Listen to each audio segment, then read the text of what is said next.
ભાષા સજ્જતા. વર્ણ પરિચય. વર્ણ પરિચયમાં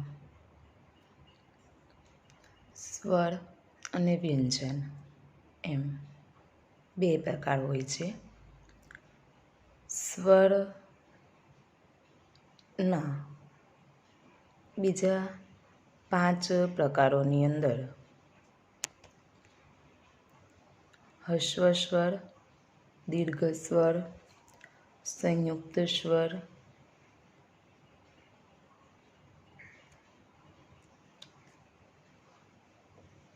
નો સમાવેશ કરવામાં આવતો હોય છે.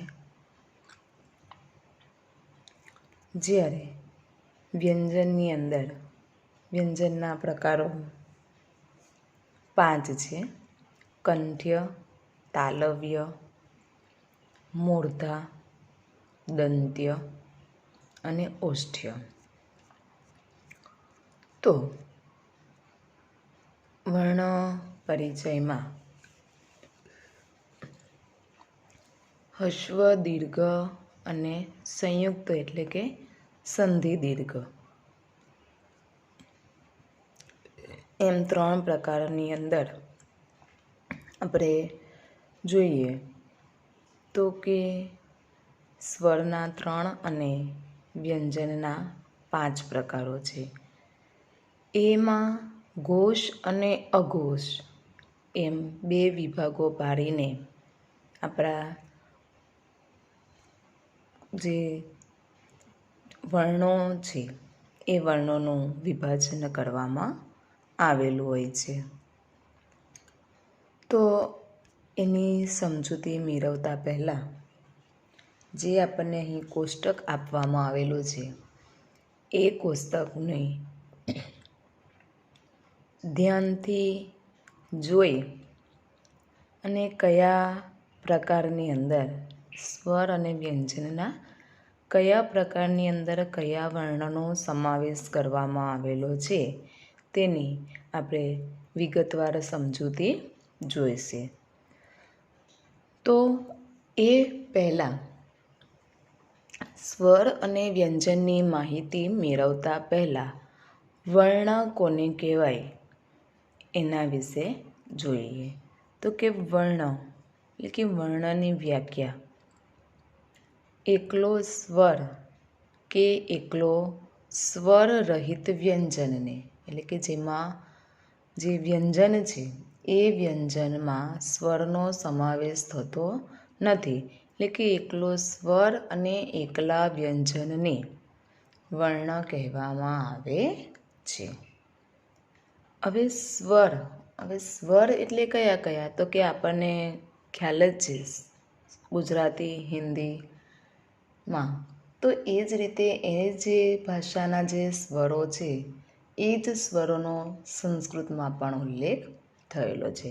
તો કે અ, આ, ઈ એ જે સ્વરો છે એ સ્વરો અને વ્યંજનો. હવે વ્યંજનો કયા છે તો આપણે સાદી ભાષામાં કે સાદી રીતે સરળ રીતે સમજૂતી મેળવવા માટે આપણે જે મૂળાક્ષરો જે લખીએ છીએ વર્ણો જે લખીએ છીએ એને નીચેથી જે ફાળવામાં આવે છે કે અડધો કરી નાખવામાં આવે છે તો એને વ્યંજન તરીકે ઓળખવામાં આવતું હોય છે. તો એવા જે વ્યંજનના જે મૂળાક્ષરો છે એ મૂળાક્ષરોને વર્ણો તરીકે ઓળખવામાં આવે છે.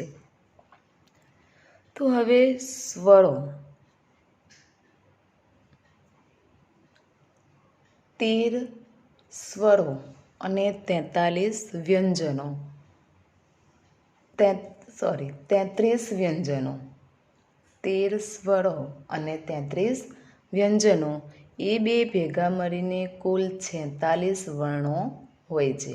તો એ 46 વર્ણો એટલે કે સ્વર અને વ્યંજનને જે મૂળાક્ષરો છે એને વર્ણો કહેવામાં આવે છે. તો વર્ણની વ્યાખ્યા એકલો સ્વર કે એકલો સ્વર રહિત વ્યંજનને વર્ણ કહેવાય છે.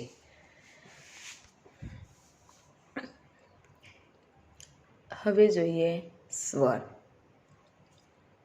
તો સ્વરની વ્યાખ્યા આ પ્રમાણે કે જે વર્ણનો ઉચ્ચાર સ્વતંત્ર રીતે થઈ શકે તેને સ્વર કહે છે. કે જે મૂળાક્ષરની અંદર બીજા કોઈ મૂળાક્ષરોનો સમાવેશ થતો નથી એવા જે મૂળાક્ષરો છે એને સ્વર તરીકે ઓળખવામાં આવે છે. એટલે કે જે વર્ણનો ઉચ્ચાર સ્વતંત્ર રીતે થઈ શકે તેને સ્વર કહે છે. હવે સ્વર કેટલા છે? તો કે સ્વર 13 છે. આગળ આપણે વાત કરી તે પ્રમાણે કે 13 સ્વર છે અને એ 13 સ્વરોને જુદા જુદા 3 વિભાગોમાં વહેંચવામાં આવે છે. તો એ 13 સ્વર કયા કયા છે? તો કે અ, આ, ઈ, ઓ, ઐ, ઋ, લો, લુ, ઐ, ઓ અને ઓ. આ જે 13 મૂળાક્ષરો છે એ 13 મૂળાક્ષરો સ્વર છે. કે સ્વરની મદદથી આપણે વ્યંજનના મૂળાક્ષરો બનાવી શકીએ છીએ.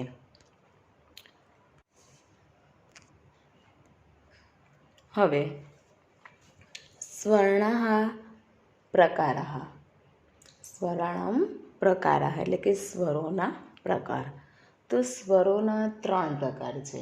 આપણે આગળ કોષ્ટકમાં જોઈએ તો ઉપર આપણને આપેલું છે કે હસ્વ, દીર્ઘ અને સંધિ દીર્ઘ.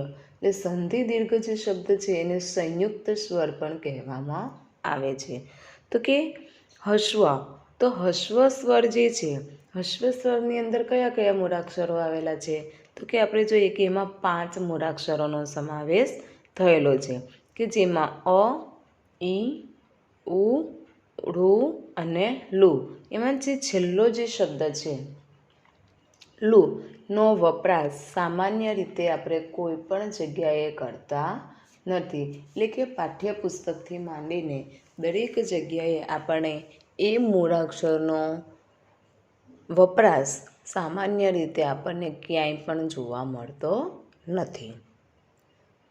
બીજું દીર્ઘ સ્વર. દીર્ઘ સ્વર કેટલા છે? તો કોષ્ટકની અંદર પણ આપણને દેખાય છે કે આ, ઈ, ઋ, ઐ, ઓ અને ઔ એ દીર્ઘ સ્વરો છે. એટલે કે લાંબા સ્વરો છે. તો એ દીર્ઘ સ્વરો 8 છે કે જેનો ઉપયોગ આપણે આપણા રોજિંદા જીવન વ્યવહારમાં પણ કરી શકીએ છીએ. તો દરેક જગ્યાએ આપણે તેનો વપરાશ કરીએ છીએ. ત્રીજું છે સંયુક્ત સ્વર એટલે કે સંધિ દીર્ઘ. દીર્ઘ સ્વરોમાંના છેલ્લા 4 એ, ઓ અને ઔ સંયુક્ત સ્વરો કહેવાય છે. તેમને સંધિ સ્વરો પણ કહે છે. કારણ કે 2 સ્વરોની સંધિથી એ બને છે. હવે એ 4 સ્વરો કઈ રીતે બને છે? તો એ બતાવેલું છે આપણને અહીં કે દીર્ઘ સ્વરોમાંના છેલ્લા 4 જે મૂળાક્ષરો છે એ, ઓ અને ઔ. તો એ સંયુક્ત મૂળાક્ષરો એ સંધિ સ્વરો કઈ રીતે બને છે? તો કે પહેલું આપણે જોઈએ એ. તો કે અ કે આ વત્તા ઈ કે ઈ. એ જ પ્રમાણે ઐ તો અ કે આ વત્તા એ. ઉપરનો જે મૂળાક્ષર સ્વર છે એ સ્વરને અ કે આ સાથે જોડીએ તો ઐ બને છે. ઓ તો અ કે આ વત્તા ઉ કે ઓ. અ કે આ વત્તા ઉ કે ઓ. ઐ ઓ તો ઓ કઈ રીતે બને? તો કે અ કે આ વત્તા ઓ એટલે ઐ બને છે. તો આ હતા આપણા સ્વરોના પ્રકાર. સ્વરના 3 પ્રકાર છે. કયા કયા? હસ્વ સ્વર, દીર્ઘ સ્વર અને સંયુક્ત સ્વર. અને આપણા જે 13 સ્વરો છે એ 13 સ્વરોને આ 3 જુદા જુદા પ્રકારોમાં વહેંચવામાં આવેલા છે. હવે વ્યંજન. જે વર્ણનો ઉચ્ચાર સ્વરની મદદથી જ આ વ્યાખ્યામાં મુખ્ય શબ્દ છે જ, કે સ્વરની મદદથી જ થઈ શકે તેને વ્યંજન કહે છે. વ્યંજનો ક, એટલે કે નીચેથી આપણે જોઈએ તો નીચે લીટી કરેલી છે, એટલે કે ફાડી નાખેલો છે. તો એ ક થી હ સુધી 33 આપણા વ્યંજનો છે. જે વર્ણનો ઉચ્ચાર સ્વરની મદદથી જ થઈ શકે તેને વ્યંજન કહે છે. અને વ્યંજનો કુલ કેટલા? 33 વ્યંજનો છે, જે ક થી હ સુધીના છે. હવે એ વ્યંજનોની અંદર પણ અમુક માત્ર કે મહદઅંશે એવા 2 કે 3 મૂળાક્ષરો છે કે જેનો આપણે ઉપયોગ વપરાશ સામાન્ય રીતે ઓછો કરીએ છીએ. વ્યંજનના પ્રકારો. વ્યંજનના કુલ 5 પ્રકારો છે. કંથ્ય, તાલવ્ય, મૂર્ધા, દંત્ય અને ઓષ્ઠ્ય. આપણે કોષ્ટકની અંદર પણ આગળ સૌથી પહેલું જે કોષ્ટક જોયું એમાં પણ આપણને એ 5 વ્યંજનના પ્રકારો આપણને આપેલા છે. તો એ 5 વ્યંજનોના પ્રકારોમાં આપણા જે કુલ 33 વ્યંજનો છે એ 33 વ્યંજનોનો જુદા જુદા વિભાગોમાં વિભાજન કરીને એ 33 વ્યંજનોને સમાવી લેવામાં આવેલા છે. તો હવે વ્યંજન એટલે ફરીથી એકવાર વ્યાખ્યા જોઈ લઈએ તો કે જે વર્ણનો ઉચ્ચાર સ્વરની મદદથી જ થઈ શકે તેને વ્યંજન કહે છે. વ્યંજનો કુલ 33 છે, જે ક થી હ સુધી હોય છે. વ્યંજનોના કુલ 5 પ્રકારો છે, જેમાં કંથ્ય, તાલવ્ય, મૂર્ધા, દંત્ય અને ઓષ્ઠ્ય. વ્યંજનનો પહેલો પ્રકાર કંઠ્ય. જે વર્ણોનું ઉચ્ચારણ, એટલે કે આપણે જે વર્ણો બોલીએ છીએ, જે વર્ણોનું ઉચ્ચારણ ગળામાંથી થાય, આપણા કંઠમાંથી એ ગળામાંથી થાય તેને કંઠ્ય વર્ણો કહે છે. જે વર્ણોનું ઉચ્ચારણ ગળામાંથી થાય કે કંઠ્યમાંથી કે કંઠમાંથી થાય તેને કંઠ્ય વર્ણો કહે છે. જેમ કે ક વર્ગમાં, એટલે કે ગળામાંથી કયા કયા મૂળાક્ષરો નીકળે છે જેનું ઉચ્ચારણ ગળામાંથી થતું હોય તેને કંઠ્ય વર્ણો કહેવામાં આવે છે. જેમ કે ક, ખ, ગ, ઘ અને અંગ. ક, ખ, ગ, ઘ, અંગ.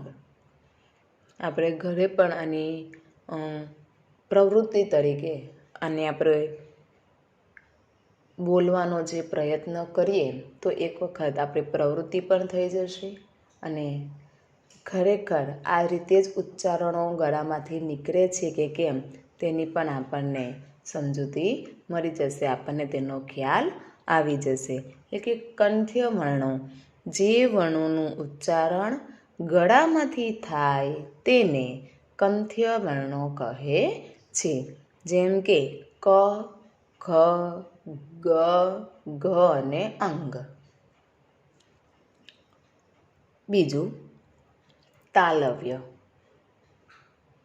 જે રીતે આપણા ઉચ્ચારણો નીકળતા હોય એ જ પ્રમાણે વ્યંજનના પ્રકારોના નામ આપવામાં આવેલા છે, જે આપણને યાદ રાખવામાં પણ સરળતા રહી શકે. હવે આવે છે કે તાલવ્ય. તાલવ્ય એટલે તો કે જે વર્ણનું ઉચ્ચારણ તાળવામાંથી થાય. તાળવું એટલે તો ખ્યાલ છે ને, કે જે વર્ણોનું ઉચ્ચારણ તાળવામાંથી કરવામાં આવે તેને તાલવ્ય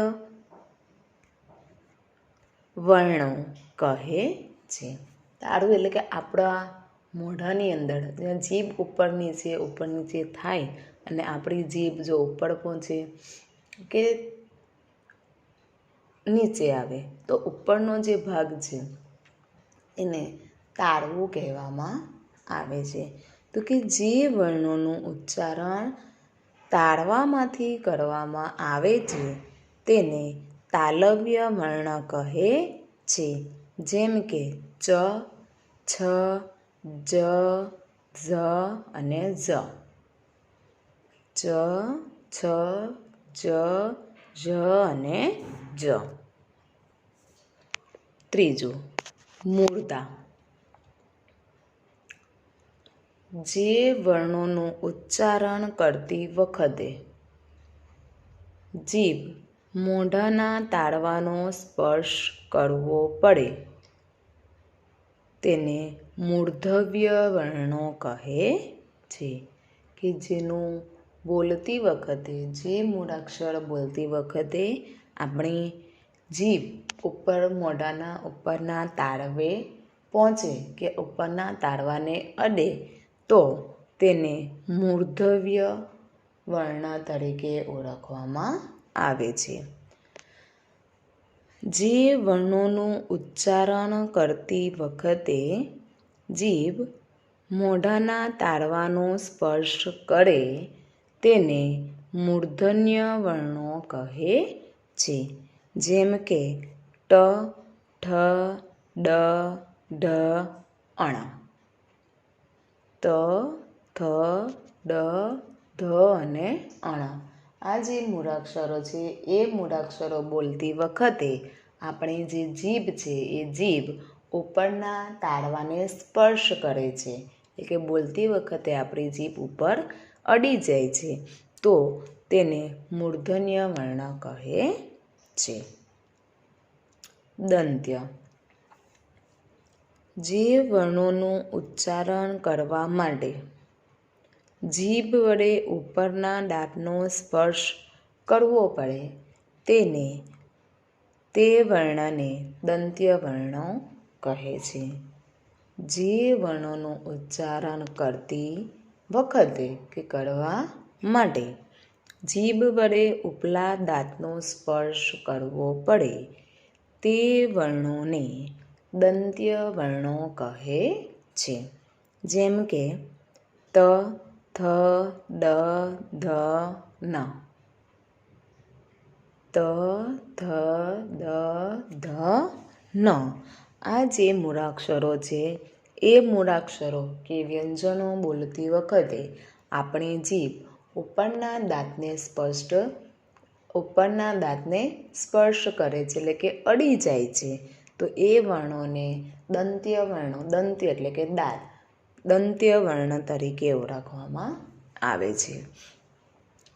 જે વર્ણોનું ઉચ્ચારણ કરવા માટે જીભ વડે ઉપલા દાંતનો સ્પર્શ કરવો પડે તે વર્ણોને દંત્ય વર્ણો કહે છે. ત, થ, દ, ધ અને ન. વ્યંજનનો છેલ્લો પ્રકાર ઓસ્થ્ય. ઓસ્થ એટલે હોઠ. હવે આની અંદર હોઠનો કઈ રીતે ઉપયોગ થાય છે તે જોઈએ. તો કે જે વર્ણોનું ઉચ્ચારણ કરવા માટે હોઠોનો ઉપયોગ થાય તેને ઓષ્ઠ્ય વર્ણો કહે છે. જે વર્ણોનું ઉચ્ચારણ કરવા માટે હોઠોનો ઉપયોગ થાય, હોઠો એટલે કે ઉપરનો હોઠ અને નીચેનો હોઠ.